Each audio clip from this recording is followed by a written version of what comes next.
Para peserta, selamat datang. Hari ini kita akan membahas peraturan keselamatan lalu lintas. Pasal 102 hingga 114 tentang urutan hak jalan. Ini berkaitan dengan hak masuk yang terbagi menjadi 3 kategori besar. Kategori pertama adalah video yang sedang kalian lihat sekarang, karena kami telah merangkum menjadi sekitar video 50 menit untuk satu pelajaran. Di halaman dalam situs kami, ada informasi yang lebih mudah dipahami untuk pemula. Jika Anda memerlukan informasi lebih lanjut, Anda dapat mengakses tautan di dalam database peraturan nasional. Anda dapat melihat data yang lebih rinci. Selanjutnya, mari kita lihat penjelasan di sini. Tanpa tanda garis atau tulisan. Tidak ada pemisahan jalur utama dan cabang.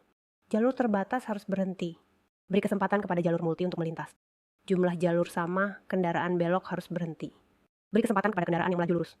Kendaraan lurus dari belakang atau belok, kendaraan dari sebelah kiri. Harus memberi kesempatan kepada kendaraan dari sebelah kanan. Para peserta ingat kalimat ini. Kendaraan dari sebelah kiri harus berhenti memberi kesempatan kepada kendaraan dari sebelah kanan. Mari kita lihat berita ini. Melaporkan kejadian di bulan Februari 2023. Kecelakaan fatal di Changhua dan Meihua. Seorang pengendara wanita berusia 26 tahun. Dalam perjalanan kerja melewati jalan industri. Persimpangan tidak ada lampu lalu lintas. Tabrakan dengan mobil sedan. Setelah dilarikan ke rumah sakit, ia meninggalkan 3 anak kecil. Teman-teman, pikirkan, anak berusia 26 tahun memiliki anak kecil. 3 anak kecil ini, setelah 5 Februari, tidak akan memiliki ibu lagi. Teman-teman, pikirkan betapa sedihnya. Sangat menyedihkan sekali kecelakaan langsung pergi. Selalu saya ingatkan kepada para peserta, berkendara harus sangat hati-hati. Sangat hati-hati. Baiklah, mari kita lihat bagaimana keadaan sebenarnya. Siapa yang memiliki hak prioritas? Motor itu bagaimana? Motor gitu ya. Harus terus berkendara, ayo terus berkendara. Lihat, dia tidak bergerak. Seorang ibu muda berusia 26 tahun juga mengendarai motor. Melewati persimpangan yang sama. Mobil sedan melaju langsung menabrak. Meluncur ke udara, kemudian jatuh keras. Luka parah dan meninggalkan 3 anak kecil. Karena persimpangan ini telah terjadi 3 kali kecelakaan lalu lintas tahun ini. Benar-benar perlu diingatkan persimpangan ini. Menggambar, menetapkan berhenti dan berjalan. Bahkan memasang sistem lampu kilat. Untuk membedakan jalur utama, warga berharap dapat dipasang lampu lalu lintas di persimpangan ini. Setidaknya kendaraan yang melintas akan melambat. Jangan sampai ada tragedi lagi, membuat keluarga hancur. Wartawan Chen Song-hwan berkata, tidak akan mengganggu Anda. Kendaraan dari sebelah kiri harus memberi jalan kepada kendaraan dari sebelah kanan. Siapa yang berada di sebelah kanan motor itu?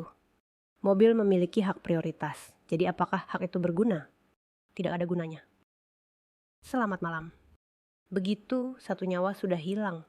Mari kita lihat lokasi kejadian. Coba gambarkan. Sekarang Google Maps sangat praktis. Kita bisa pergi ke lokasi untuk memeriksa topografi. Di persimpangan ada garis jaring. Itu menunjukkan bahwa kendaraan masuk dan keluar. Tidak bisa parkir sembarangan. Ada tulisan di tanah. Pelan. Kalian lihat juga pelan. Selanjutnya, ada satu hal yang perlu diingat para peserta. Jika suatu saat berkendara dan melihat cermin sudut, artinya Anda harus melambat. Tujuan cermin sudut adalah untuk memberikan sudut pandang. Anda harus melihat dengan jelas, tidak ada kendaraan yang lewat. Jadi Anda harus melambat. Catat baik-baik. Di daerah pegunungan, jika melihat cermin pengganti.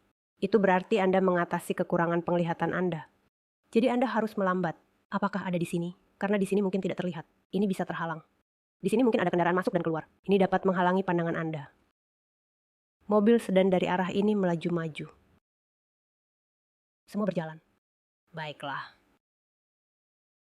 Tunggu sebentar, mundur sedikit. Motor melaju dari sini.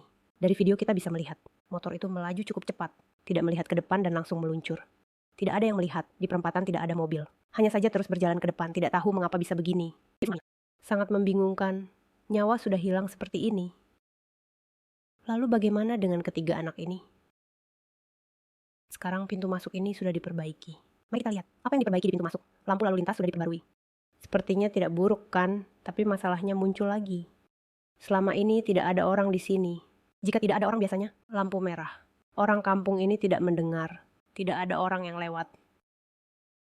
Sepertinya kecelakaan masih akan terjadi. Tidak tahu kapan kita bisa menang. Selanjutnya, kasus ini juga sama. Sebelumnya, pada Agustus 2021, kecelakaan besar yang melibatkan Merkuri. Menjemput 3 anak lelaki. Sementara dalam perjalanan terjadi kecelakaan. Kendaraannya kehilangan kendali dan terbalik. Anak berusia 13 dan 14 tahun berhasil diselamatkan. Tidak ada tanda-tanda kehidupan. Ibunya selamat. Ada juga anak laki-laki berusia 9 tahun, Jeji. Mari kita lihat keseluruhan situasi ini. Pada 27 bulan sekitar pukul 9 pagi, di jalan industri dekat Cihuitang, Yunlin. Sebuah mobil sedan hitam bergerak dari utara ke selatan. Mobil di sebelah kiri memberi jalan pada mobil di sebelah kanan. Mobil putih berada di sebelah kanan mobil hitam. Maka mobil putih mempunyai hak utama. Namun, hanya selisih beberapa detik, terlalu cepat menabrak. Setelah ganti mobil,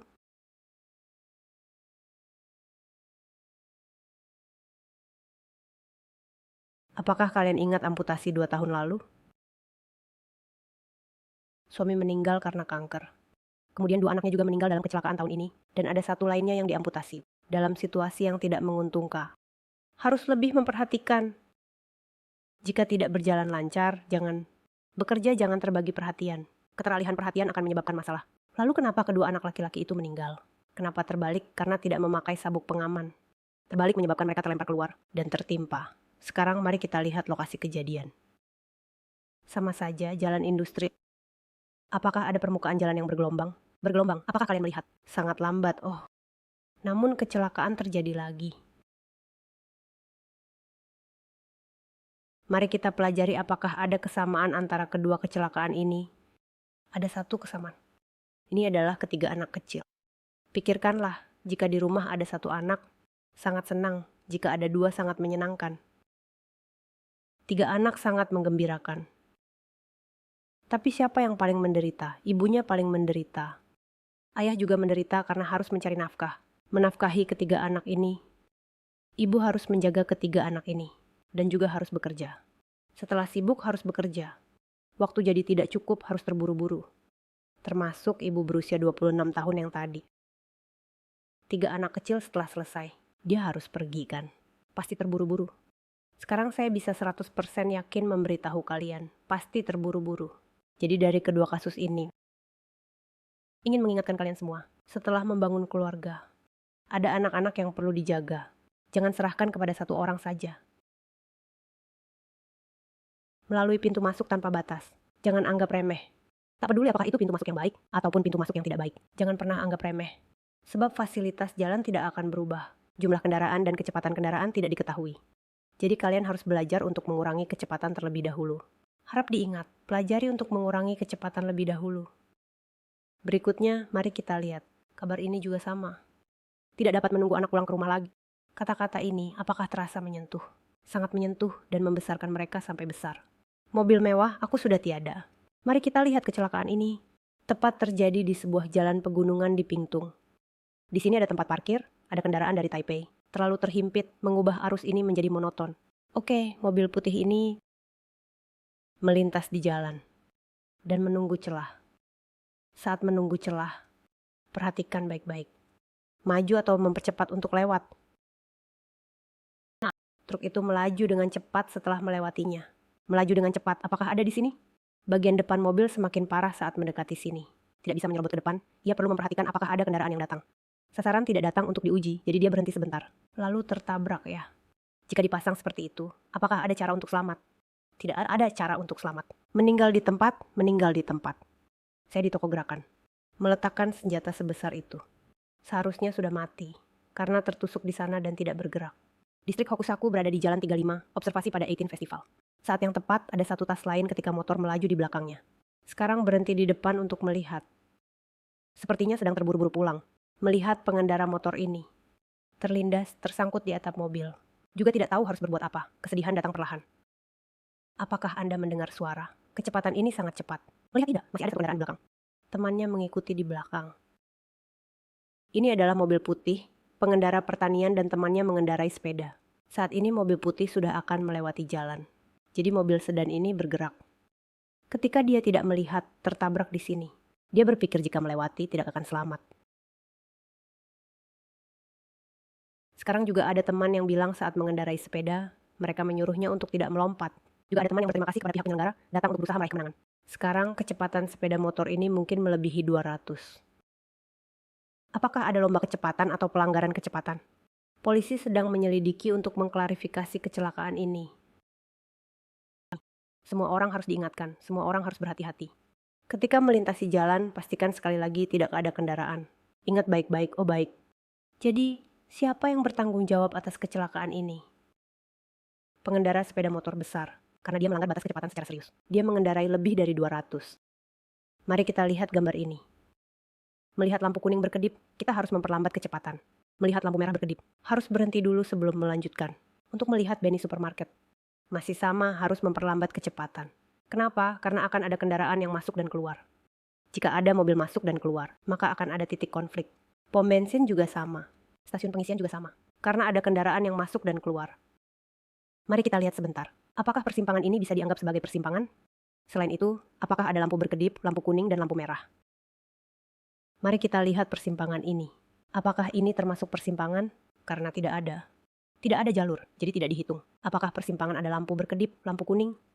Juga tidak ada lampu merah yang berkedip. Tidak ada. Jadi ini adalah bagaimana cara melintasi jalan. Ini adalah segmen video yang baru saja kita tonton. Ini disebut kuda hitam, sangat cantik. Kendaraan medis berhenti di sini. Setelah melihat, harus berputar dan kembali ke arah Kaohsiung.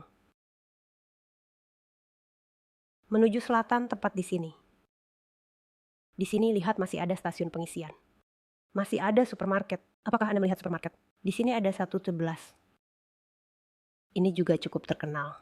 Cukup terkenal. Mobil yang datang dari sana. Terjadi kecelakaan mobil yang baru saja kita lihat.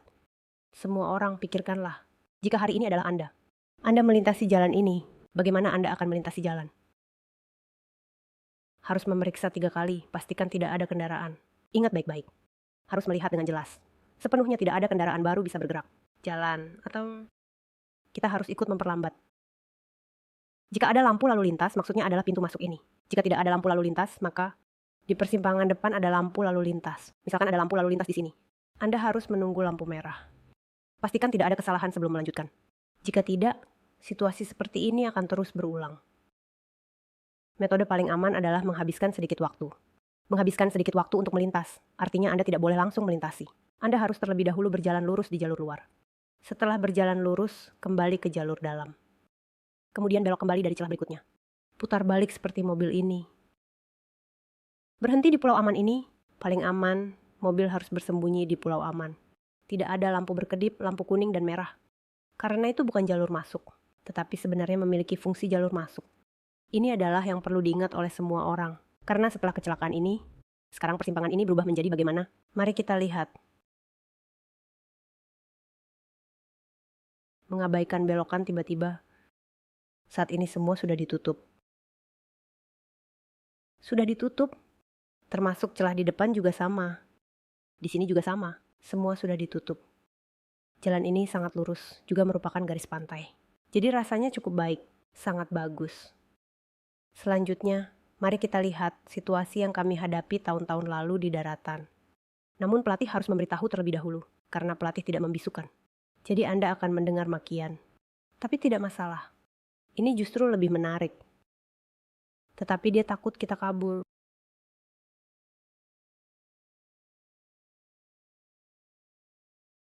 Seperti ini bagus, sekarang ditambahkan ikan mas. Tambahkan ikan mas 3 dari 2. Dari 2. Miring.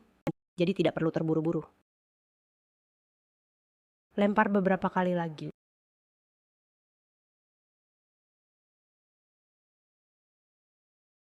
Mobil ini, ayo mobil ini ada masalah.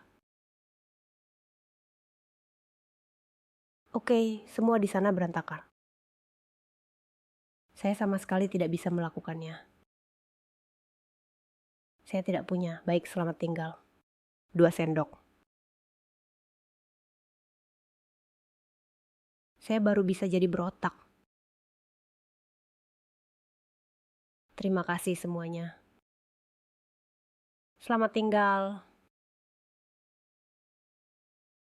Terima kasih semuanya. Arahkan ke sana. Telepon.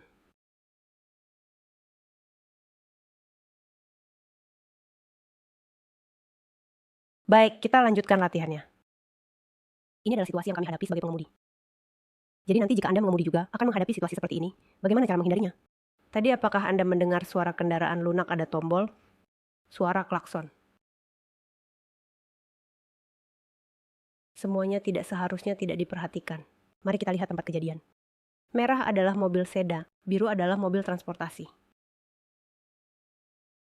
Karena awalnya ada 3 jalur. Sekarang sini muncul 3 jalur, lalu kembali menjadi 3 jalur. Mobil satu putar kiri. Jadi dia pasti di jalur dalam. Saat datang ke sini dia menyadari, rusa ternyata memiliki tumor. Jadi dia harus kembali ke jalur tengah. Maka terjadi peristiwa yang terjadi tadi. Dia tidak tahu kondisi jalan di sini. Biasanya kita pasti akan berada di jalur dalam terlebih dahulu. Ketika datang ke sini ada titik konflik di sini. Siapa yang punya hak utama? Kami adalah mobil yang berjalan lurus. Kami juga mobil sedan. Jadi hak utama kami melihat jalan seperti ini. Seperti persimpangan tipe daging. Ketika di sini Anda harus melihat dua sisi. Jika ada mobil besar, harus memberi jalan pada mobil besar. Ini yang akan diingat oleh semua orang di masa depan. Baik, mari kita lihat. Kondisi jalan ini terlihat seperti ini. Di depan ada 2 jalur. Di belakang ada 3 jalur, tapi tidak terlihat 3 jalur. Jadi, di masa depan jika Anda melihat arus kendaraan seperti ini, harus lebih perhatian. Perhatikan pengurangan jalur, hati-hati dengan kedua sisi. Apakah kita sudah membicarakannya? Mobil belakang juga sama, mobil depan di kiri. Kanan, Anda harus memperhatikan semuanya. Terutama untuk mobil besar. Kami harus lebih memperhatikannya, karena mereka mengambil lebih banyak uang. Sudut pandangnya akan lebih luas. Ketika jalur masuk ke sini, kembali menjadi 3 jalur. Apakah Anda melihatnya? Jika berbelok kiri, menuju Jalan Alishan. Tiba-tiba ada bagian ini muncul. Sangat aneh. Saat berbelok kanan, masuk jalur mobil luar, jalur belok kanan atau jalur lambat. Sampai di pintu masuk, lalu belok kanan. Saat berbelok kanan dari jalur lambat. Harus pada jarak 30 hingga 60 meter sebelum memasuki persimpangan. Masukkan rekaman lambat. Mari kita lihat laporan berita ini. Nyalakan lampu arah, pastikan tidak ada mobil di belakang kanan. Pengemudi belok kanan dari jalur campuran. Seorang misjang di Kaohsiung baru-baru ini pergi ke Tainan. Beginilah saat berkendara. Namun ia menerima sebuah tiket. Tentu saja dia merasa sangat membingungkan. Saya kan bukan belok dari sisi dalam, saya belok dari sisi luar. Pelanggaran terjadi saat belok kanan di banyak jalur. Tanpa beralih ke jalur luar terlebih dahulu, denda 600. Kembali ke persimpangan ini yang terletak di Jalan Ningguan dan Jalan Zhongshan di Tainan. Mobil di belakangnya juga ikut belok. Pengemudi seharusnya tidak tahu bahwa belok ke kanan seperti ini sudah melanggar. Dalam 2 menit, setidaknya 3 mobil belok dengan cara yang sama. Bagi penduduk setempat, tidak masalah. Pasti banyak orang yang langsung lewat. Saya juga mengemudi hampir sama. Tidak mungkin kita berdiri di jalur motor. Bicara tentang jalur ini, jalur untuk kendaraan kecil lebih diutamakan, mobil tidak akan berebut jalan. Jalur campuran juga bisa terus maju. Panah belok berlawanan dengan garis. Kembali kena denda. Ternyata saat mendekati garis, harus beralih ke jalur motor. Dan kemudian belok kanan, tidak bisa belok mendekati persimpangan. Tapi tempatnya dekat persimpangan. Masih ada tempat parkir. Yang mengurangi uang bagi motor yang berhenti dan bergerak saat lampu merah. Bagaimana cara belok? Tidak ada tanda sama sekali. Mengingat desain garis seperti ini. Bukankah seperti jebakan? Banyak mobil di sini. Jadi saat saya menyalakan lampu arah, tidak ada yang memperhatikan saya. Tidak ada yang membiarkan saya mendekat. Ketika saya bisa belok, sudah sampai di persimpangan. Karena saya merasa ini adalah masalah desain jalan. Karena di sini jalur di sebelahnya sangat sempit. Mengacu pada jalan Dashi di Kaohsiung. Garis putus-putus yang dapat diubah jalurnya. Sudah dipasang 50 meter sebelum persimpangan. Dan di permukaan jalan juga ada tanda yang jelas. Bisa terus maju, bisa belok kanan. Jika salah dapat penalti, maka pengguna jalan bisa memahami dengan jelas. Jalur yang memungkinkan belok di pusat kota Kaohsiung. Di ujung jalan ada papan peringatan. Banyak kendaraan kecil di pusat kota Tainan. Masyarakat mengeluh, mengikuti garis tapi mendapat denda. Dinas Perhubungan menjawab, harus belok 30 meter sebelumnya. Nyalakan lampu arah, alihkan ke jalur luar. Dengan konsep seperti ini, dalam jarak 30 meter dari pintu masuk jalan. Dengan cara memasang garis putus-putus, dari sini dapat bergabung. Menekankan ini bukan jebakan. Harus lebih diperhatikan oleh pengguna jalan. Di sini tertulis di nota yang dilaporkan oleh masyarakat. Harus jelas, ini adalah laporan dari masyarakat. Jadi mengingatkan kepada semua peserta. Sekarang banyak denda adalah laporan dari masyarakat. Baiklah, jadi semua tahu cara belok kanan. Selanjutnya, mari kita lihat kecelakaan ini. Kita berhenti sejenak. Mobil muncul dari bawah. Di bawah adalah rekaman dari belakang. Ini adalah yang di depan, muncul dari bawah. Dia akan belok kiri, mari kita lihat bagaimana dia belok kiri. Baik belok kiri. Beberapa kesalahan saat naik dari jalur bawah.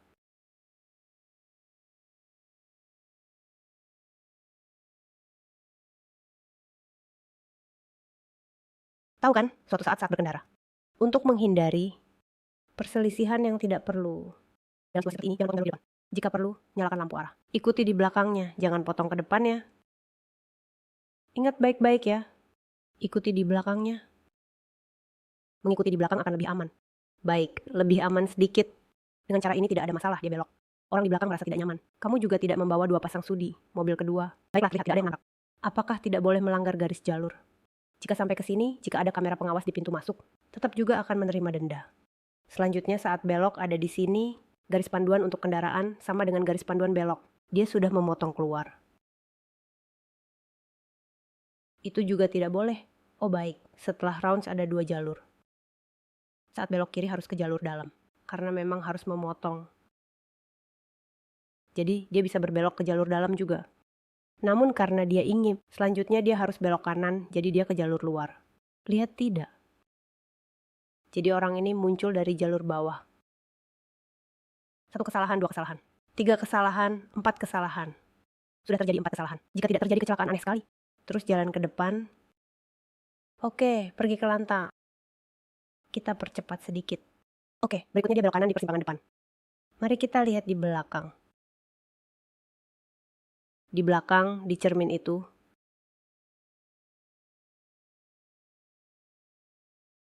juga ada sepeda motor yang datang. Apakah ada sepeda motor terlihat? Sepeda motor tidak menyalakan lampu. Jika dia menyalakan lampu besar, maka lebih mudah untuk melihat bahwa dia tidak menyalakan lampu. Dia memang harus belok kanan di persimpangan ini. Belok kanan itu, jalur mobil asing bisa menggunakan kode belok. Apakah ini baik? Belok lalu lihat. Bicara. Apakah sudah A? Sudah jatuh setelah A jalan macet. Anak muda ini bangkit dan minta maaf. Dia berkendara lebih cepat. Tidak apa-apa. Dia mau pergi menepuk pantatnya. Mau pergi dan salah. Boleh tolong dia pergi? Tidak boleh. Sama sekali tidak boleh. Ini harus diingat oleh semua orang. Jika kalian mengalami kecelakaan kecil atau besar di daratan Cina, pasti harus menelepon polisi. Karena di jalur ini, kebetulan ada staf dari showroom mobil Yulon yang datang membantu mengeluarkan tanda segitiga darurat. Nah, harus dikatakan, orang harus turun dari mobil. Rem ditarik, cepat. Letakkan tanda darurat. Tempatkan di belakang agar mobil di belakang tidak menabrak. Telepon polisi dan akhirnya polisi datang, diantar ke rumah sakit. Rumah sakit bilang harus 40.000. Harus pasang paku baja karena tulang rusuk patah. Untuk pasang paku baja 40.000. Dia bilang, dia tidak punya uang. Tidak punya uang, jadi pemilik mobil bilang, pinjam sedikit dari teman. Kita punya perusahaan asuransi yang akan menangani.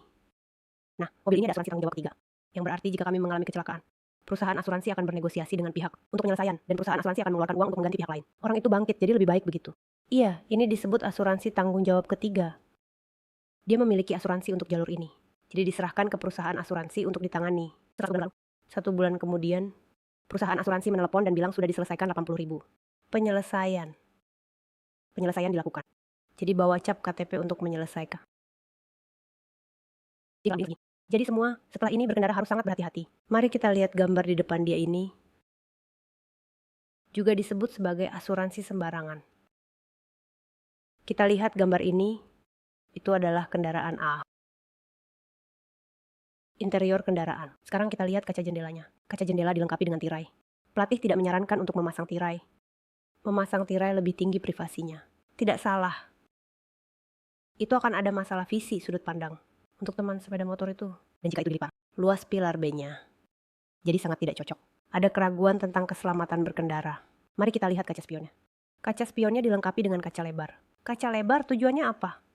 Untuk melihat lebih luas. Tapi jika melihat lebih luas, objek akan terlihat lebih kecil. Jadi sama sekali tidak bisa melihat sepeda motor datang. Jadi saya juga tidak menyarankan kalian menambahkan cermin yang tidak perlu pada kejadian belakang yang sudah ada.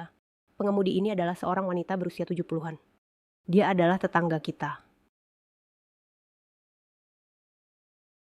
Dia masih mengemudi. Apa kamu bilang dia tidak berpengalaman? Dia berpengalaman. Dia sangat berpengalaman. Dia sudah mengemudikan mobil selama 10 tahun. Iya, tidak salah. Dia masih berkendara kemana-mana ke Taipei untuk menari di disco. Karena dia adalah guru tarian. Lalu berkendara sembarangan. Tapi sebelumnya jalan bawah akan menjadi lebih besar. Keadaannya sudah oke. Karena saya tidak masalah. Mengapa jalan bawah langsung sembarangan? Dia akan mengatakan. Akhirnya harus membuat laporan. Memperpanjang waktu. Apakah mendapatkan efek yang baik? Tidak ada. Yang penting saat kita mengubah arah berkendara, kita harus memeriksa dengan teliti. Tidak hanya melihat cermin spion belakang, harus menoleh sedikit, lalu menyesuaikan setir kita. Tidak hanya melihat cermin belakang lalu menyesuaikan setir, karena ada masalah blind spot. Ini perlu diingatkan kembali kepada semua peserta. Maksudnya adalah ketika kita sampai di persimpangan dengan lampu lalu lintas. Meskipun lampunya hijau, tapi jalan di depan macet. Beberapa kendaraan melaju lurus, dan ada beberapa kendaraan belok kiri. Tak bisa bergerak. Pada saat ini, kita harus berhenti garis stop sebelum masuk. Jangan masuk ke area masuk, karena setelah kamu masuk, ketika lampu berubah, kamu malah akan mengganggu lalu lintas. Karena lampu merah, sementara lampu hijau, semua kendaraan melanjutkan. Tidak bisa bergerak. Ini kedepannya, kalian semua harus sangat memperhatikan hal ini saat berkendara. Saat ada kendaraan yang sama, kendaraan yang belok kiri harus berhenti. Memberi kesempatan pada kendaraan di sebelah kanan. Mobil nomor 1 dan mobil nomor 2 adalah mobil yang lurus. Mobil nomor 1 ada di sebelah kanan mobil nomor 2. Kendaraan di sebelah kiri memberikan kesempatan kepada kendaraan di sebelah kanan. Jadi mobil nomor 1 memiliki prioritas. Mengapa harus memberikannya prioritas? Karena mobil nomor 2 tidak melihat. Di sebelah mobil nomor 1 jika ada sepeda motor, dia tidak bisa melihat.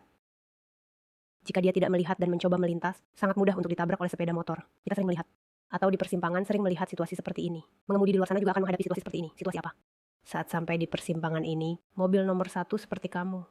Mobil nomor 2. Dia akan terjebak, memberi jalan bagi suara nomor 2. Tentu mobil nomor 2 bisa melintas. Tapi sudahkah kamu mempertimbangkan sedikit, apakah ada risiko? Karena dia tidak tahu apakah ada sepeda motor di samping mobil nomor 1. Karena sepeda motor tidak melihat mobil nomor 2. Jadi mengapa saat memasuki area, kendaraan di sebelah kiri harus berhenti memberi kesempatan bagi kendaraan di sebelah kanan untuk melintas ada di sini. Karena ada masalah penglihatan dan sudut pandang. Ini perlu diingatkan kepada semua. Pertama, harus diperhatikan. Kendaraan tidak boleh menggunakan jalur khusus untuk belok. Kendaraan yang belok juga tidak boleh menggunakan jalur untuk berjalan. Jika suatu saat kamu saat mengemudi, melihat persimpangan dan ternyata menggunakan jalur belok, maka apa yang kamu lakukan? Kita sudah sebutkan, kamu harus sesuai dengan arah berkendara yang benar, belok kiri, lalu cari cara untuk berbelok. Kendaraan yang melaju lurus juga sama. Jangan mengharapkan kendaraan yang melaju lurus untuk belok kiri. Karena jika tidak terjadi masalah, semuanya baik-baik saja. Jika terjadi masalah, akan menjadi sangat merepotkan. Banyak kali kita harus sangat memperhatikan. Pertama, lihat beberapa kata ini. Pada segmen dengan tanda persimpangan. Tidak boleh cauce. Sudahkah kamu melihatnya? Ingat baik-baik ya. Pada segmen ini tidak boleh cauce. Di titik persimpangan tidak boleh cauce. Mari kita lihat kasus ini. Pengemudi Tesla tidak bisa menghindar dan terlibat tabrakan. Mengakibatkan 1 orang meninggal. Pertama, sudut pandang terbuka. Pengendara wanita memotong irisan air. Mari kita lihat bagaimana situasi sebenarnya. Baik, Tesla melaju cepat. Kita matikan suaranya. Tesla melaju kan? Lampu hijau. Karena jalur dalam tidak ada kendaraan. Jalur tengah ada 1 kendaraan. Jadi Tesla melihat tidak ada kendaraan di jalur dalam. Dia memotong ke jalur dalam. Langsung melewati. Sementara kendaraan di tengah ini tidak bergerak. Kenapa tidak bergerak? Karena dia sudah dipasang, nyawanya sudah hilang. Jadi teman-teman lain kali saat berkendara, saat melewati persimpangan harus ekstra hati-hati. Hati-hati dengan apa? Jika mobil di depan tidak bergerak, jangan bergerak. Karena dia melihat situasi. Kamu tidak melihat. Ini adalah hal yang perlu diingat semua orang. Jika mobil di depan tidak bergerak, jangan bergerak. Melihat tidak. Apakah dia tertidur? Tentu saja iya. Apakah sudah terpasang? Ini adalah lensa Tesla. Ini adalah kamera lainnya. Apakah sudah terpasang? Sepeda motor ini datang dari sini. Untuk berputar, mari kita lihat lampu merah. Sekarang lampunya hijau untuk lurus. Jadi kendaraan yang belok kiri tidak boleh bergerak. Misalnya kita di jalur lurus tengah. Kita berhenti di sini. Saat kita mulai bergerak. Karena ada truk di sebelah kiri.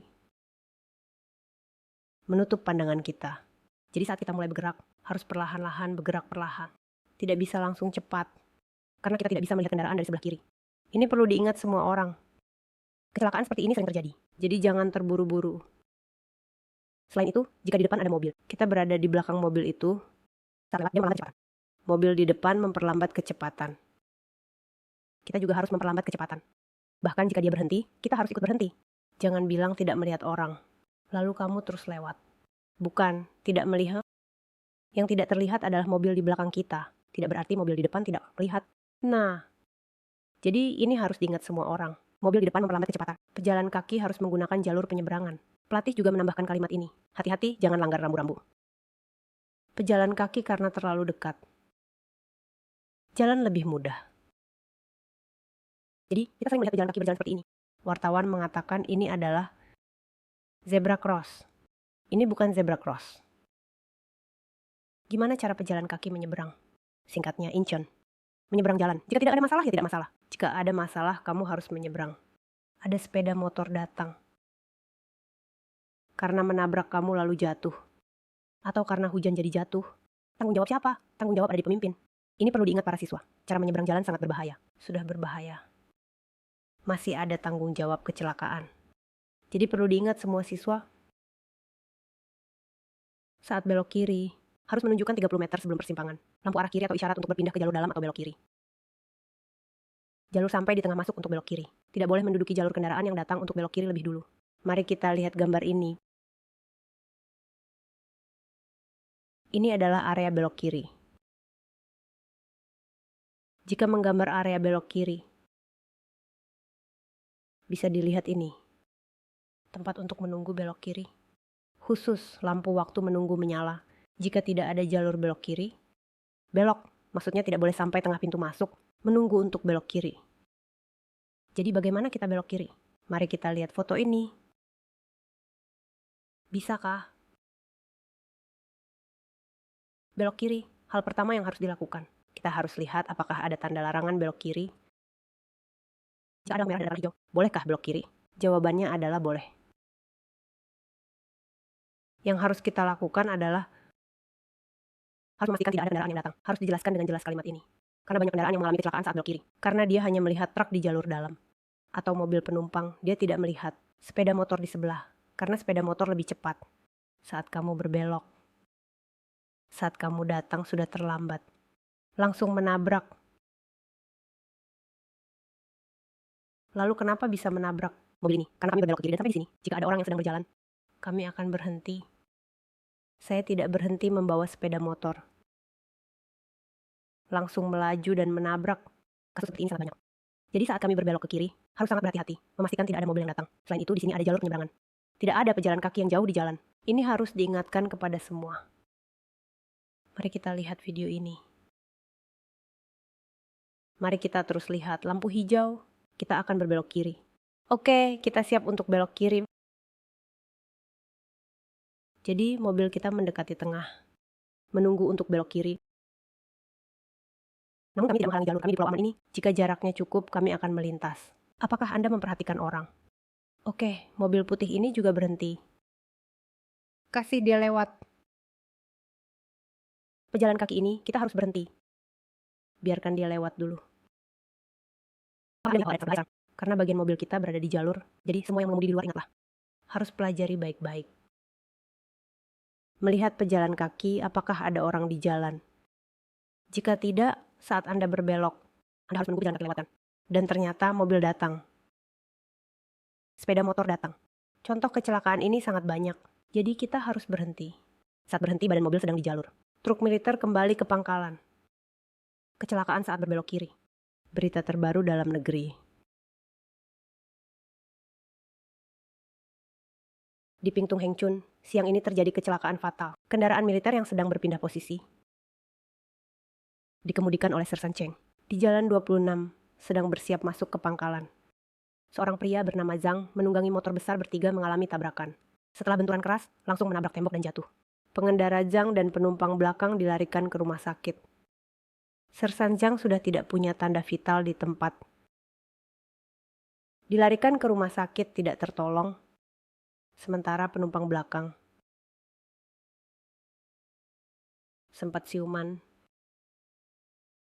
Sersan Cheng mengalami cedera dan tidak terpengaruh alkohol. Kendaraan bergerak perlahan di persimpangan. Mari kita berhenti sejenak. Begini perlahan kita akan belok kiri. Sasaran ada lampu hijau. Apakah Anda lihat lampu hijau di lampu hijau? Baiklah, selanjutnya. Oh, dia melihat mobil. Oh, mobil. Lihat tidak. Tabrakan.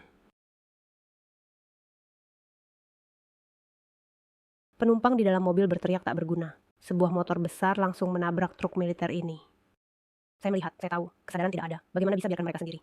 Pengemudi yang menyebabkan kecelakaan, salah satunya masih menggunakan seragam militer. Insiden ini terjadi sekitar pukul 5 sore pada tanggal 1. Di Jalan Utara Hengchun, tentara Cheng mengemudikan kendaraan militer ini seharusnya kembali ke pangkalan Renshaw, tetapi tidak terduga. Pria Zhang menunggangi motor besar merah dan membawa seorang pria lain. Langsung menabrak pria Zhang. Di lokasi, lebih tepatnya kehilangan detak jantung, dilarikan ke rumah sakit pergi berobat. Sudah seperti tidak bernapas dan tidak punya detak jantung, penumpang belakang. Meskipun kemudian dilarikan ke rumah sakit Nanmen, akhirnya tidak tertolong. Penumpang di dalam mobil mengalami patah tulang terbuka. Tentara yang terlibat kecelakaan.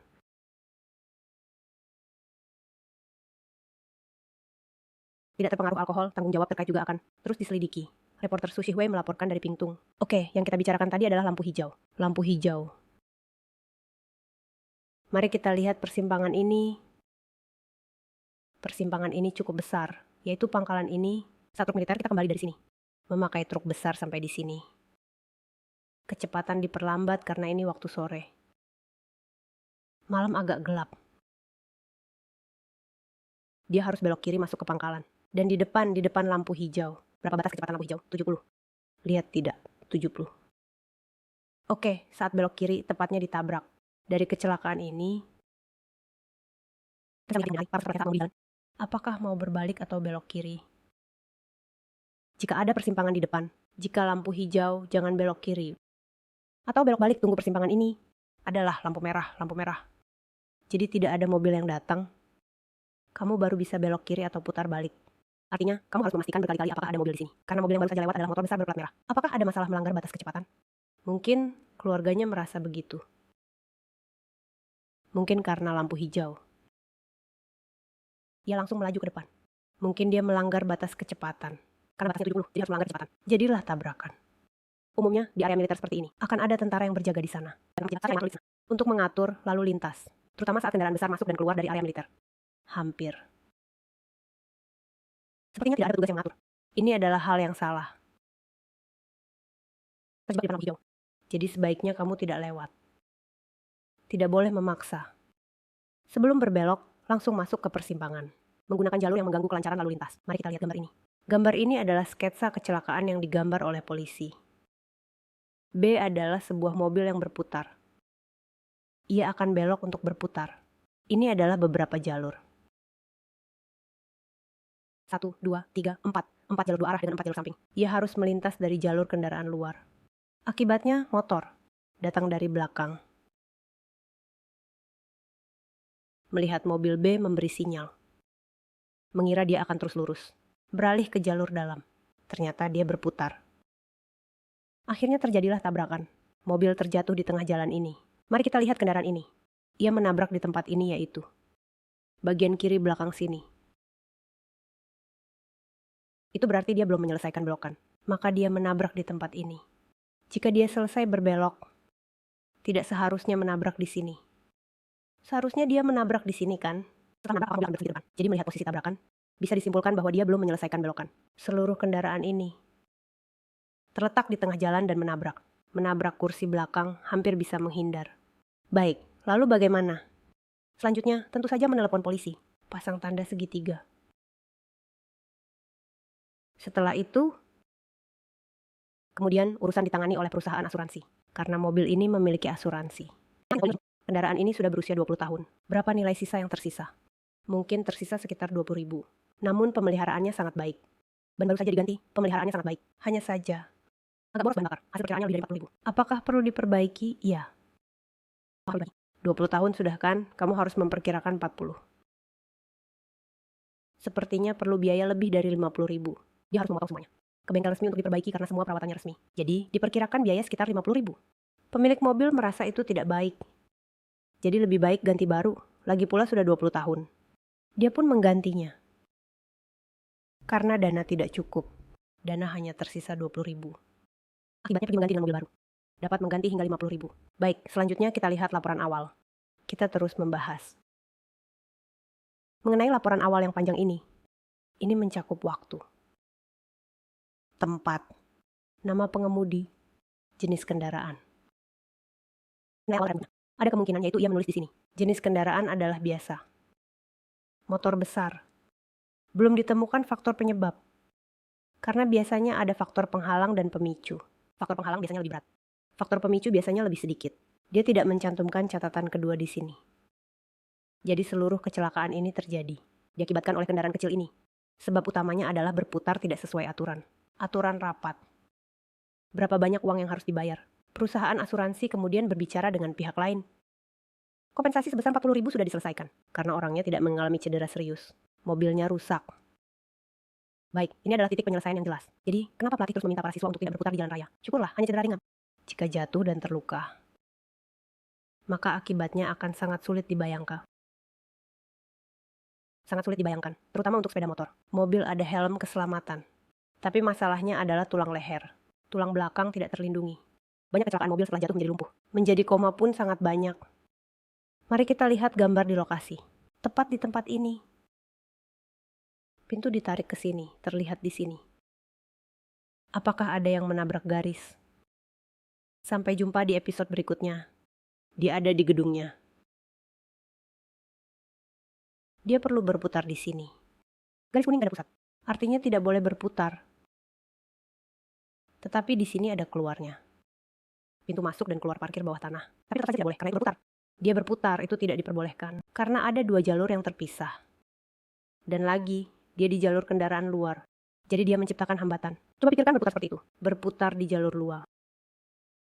Atau berputar di jalur dalam yang lebih aman. Tentu saja lebih aman di jalur dalam. Anda harus beralih ke jalur dalam terlebih dahulu. Baru kemudian melakukan putaran. Jangan langsung putar jalur kendaraan luar. Karena kecepatan sepeda motor sulit kita tentukan. Pelatih terus mengingatkan para siswa untuk tidak berputar di jalan raya, lingkari di dalam kotak, cari tempat yang luas. Untuk melakukan manuver. Atau berputar ke kanan di sekitar. Belok kanan semua terlihat. Mudah kan? Karena keselamatan. Lebih penting atau membuang waktu lebih penting? Tentu saja, keselamatan lebih penting. Menghabiskan sedikit waktu demi keselamatan. Jadi apakah dia punya pengalaman mengemudi? Dia mengemudi. Setidaknya saya tanyakan. Lihat ini. Setidaknya ada pengalaman 30 tahun. Karena dia lebih dari 50 tahun. Jadi seharusnya sudah memiliki pengalaman 30 tahun. Ini pengemudi berpengalaman. Terlalu terbiasa bagaimana ya? Dia sudah terbiasa. Tidak ada masalah baginya. Namun kita punya pepatah. Tidak takut 1 juta, takut 1 kilometer. Kemudian kejadian pun terjadi. Harus menyalakan lampu atas juga berarti menyalakan lampu besar. Ini adalah bagian dari jalur yang diatur. Ketika bertemu hewan atau ikan kabut. Saat gelap dan visibilitas buruk. Harus menyalakan lampu depan yang terang ketika tidak ada ikan. Atau ketika kabut. Tidak boleh menggunakan lampu kabut. Surat tilang ini dilaporkan oleh publik. Akibatnya didenda 1.200. Artinya dia menyalakan lampu kabut pada siang hari. Pasal 111 tentang parkir darurat kendaraan. Harus mengikuti ketentuan berikut. Di jembatan, terowongan. Di hadapan rintangan bundaran. Di persimpangan kereta api. Tidak boleh parkir darurat. 2 dalam 10 meter dari halte bus di persimpangan dan tidak boleh parkir darurat. Jadi tempat yang memiliki rambu larangan parkir darurat. Tidak boleh parkir darurat. 4 di depan rambu lalu lintas. Tidak boleh parkir darurat, tidak boleh melakukan parkir darurat secara tiba-tiba. Ketika parkir darurat, harus mengikuti arah kendaraan berjalan. Hanya menempel pada tepi jalan. Ban depan dan belakang. Jarak sisi luar dari tepi jalan atau permukaan jalan tidak boleh lebih dari. Tetapi untuk kendaraan besar tidak boleh lebih dari 1 meter. Untuk kendaraan besar dan sepeda motor ketika melakukan parkir darurat, harus mengikuti arah kendaraan berjalan. Saat parkir sementara gunakan kendaraan besar dan sepeda motor. Harus mengikuti arah lalu lintas kendaraan. Hanya bisa parkir di tepi jalan. Jarak roda depan atau belakang dari tepi jalan atau tepi permukaan. Tidak boleh lebih dari 40 cm. Mari kita lihat berita ini sebagai referensi. Baiklah, ngomong-ngomong soal parkir. Kita semua tahu garisan kuning untuk parkir sementara. Garisan merah untuk larangan parkir. Pengemudi yang khawatir akan denda ini sebenarnya kadang melihat garisan putih sangat menggembirakan. Tapi jangan sampai nekat parkir di situ. Karena garisan putih memiliki aturan yang berbeda dalam jarak 5 cm. Seorang Bapak Liu di Taichung terkena denda karena ini. Mari kita lihat apa perbedaannya. Melihat di depan ada garisan putih. Mobil sedan langsung parkir di samping. Namun Anda mungkin tidak tahu Parkir seperti ini, takutnya akan kena tilang. Mencari lokasi garisan putih ini, parkir di tepi dan melanjutkan mencari teman. Setelah kembali, ternyata mobil yang parkir di garisan putih itu telah ditilang. Di Taichung, Bapak Liu ini pergi ke kawasan Donghai. Takut parkir di garisan kuning atau merah akan ditilang oleh polisi. Jadi parkir dekat garisan putih, tadi sangka tetap ditilang oleh polisi dengan denda $900. Dia memiliki peraturannya 10 cm dan 15 cm. Dia bilang 10 cm tidak boleh parkir. Itu yang tidak kena tilang. Garisan putih sebenarnya dibedakan atas garisan putih 10 cm dan 15 cm. Garisan putih 10 cm merupakan garis lajur, sedangkan garis 15 cm adalah garis tepi jalan. Garis tepi jalan di luar garis boleh parkir. Sedangkan garis lajur, baik di luar maupun di dalam garis tidak boleh parkir. Jurnalis benar-benar mengukur dengan penggaris. Seperti ini, hanya ada garisan putih 10 cm. Itu adalah garis lajur yang tidak boleh diparkir. Garisan 15 cm disebut garis tepi jalan. Hanya di situ bisa parkir, sesuai dengan peraturan penitipan lalu lintas. Jika kendaraan parkir di dalam garis lajur atau melanggar garis putih, itu adalah pelanggaran. Tapi perbedaan 5 cm ini sangat sulit dibedakan dengan mata telanjang. Juga membuat pengemudi mengeluh. Apakah nanti harus membawa penggaris setiap keluar rumah? Serius, artinya harus membawa penggaris. Saat saya ingin parkir, harus ada 2 penggaris. Ini 10 cm, ini 15 cm. Saya rasa ini sangat tidak terbentang. Tidak tahu, tegang-tegang. Semuanya juga garisan putih. Perbedaannya hanya di 5 cm yang kecil ini. Publik juga tidak tahu. Namun polisi berkata, tilang garisan putih itu karena pengemudi mengambil alih jalur, mengganggu lalu lintas. Tapi bagi pengguna jalan, lain kali sebelum parkir, tetap harus lihat dengan jelas agar tidak kena denda. Jurnalis dari Taichung melaporkan. Mari kita lihat berita ini sebentar. Sekolah dasar terdekat selesai belajar. Sebuah mobil putih parkir di sebelah. Wanita bernama Chen yang mengendarai sepeda motor untuk menghindar, bertabrakan dengan bus besar. Jatuh, anjing dibawa ke dokter. Karena wanita itu setelah kejadian, menganggap kasus ini tidak ada hubungannya dengan dirinya. Dilarang meninggalkan lokasi. Jadi polisi menjadikannya sebagai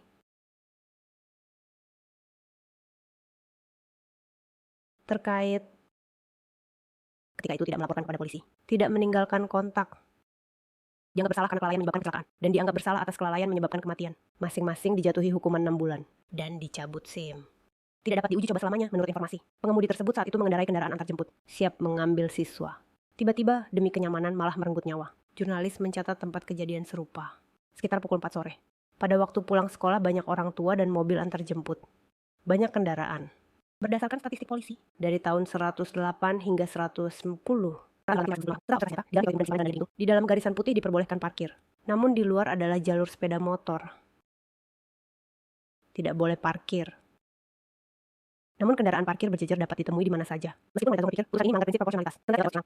Sebuah parkir yang sangat sederhana. Tapi, jika dia parkir di tempat yang tidak seharusnya, hasilnya akan berbeda.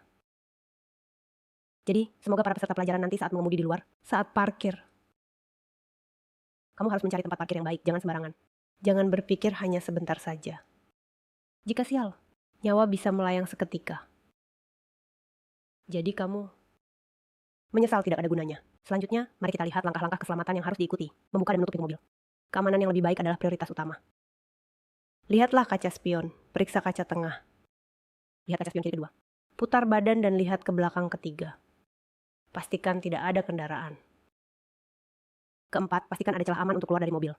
Kelima, setelah memastikan aman, segera keluar dari mobil dan tutup pintunya. Di akhir pelajaran, mari kita lakukan sedikit tes. Ketika ada 6 jalur, jalan cukup lurus, tidak ada jalan masuk. Lampu merah dapat dipasang. Namun ada celah bagi penduduk setempat. Kendaraan bisa masuk dan keluar. Suatu hari terjadi kecelakaan mematikan. Jika kamu adalah penduduk setempat, bagaimana cara untuk memperbaiki ini? Pertama, turunkan batas kecepatan kedua. Pasang lampu peringatan berkedip untuk mengingatkan pengguna jalan ketiga. Lampu lalu lintas warna gelap untuk memecah arus kendaraan. Keempat, tambah kamera pengukur kecepatan kelima. Segera tutup pulau beton yang aman. Semuanya di atas itu. Terakhir, terima kasih atas perhatian Xu Yaoming.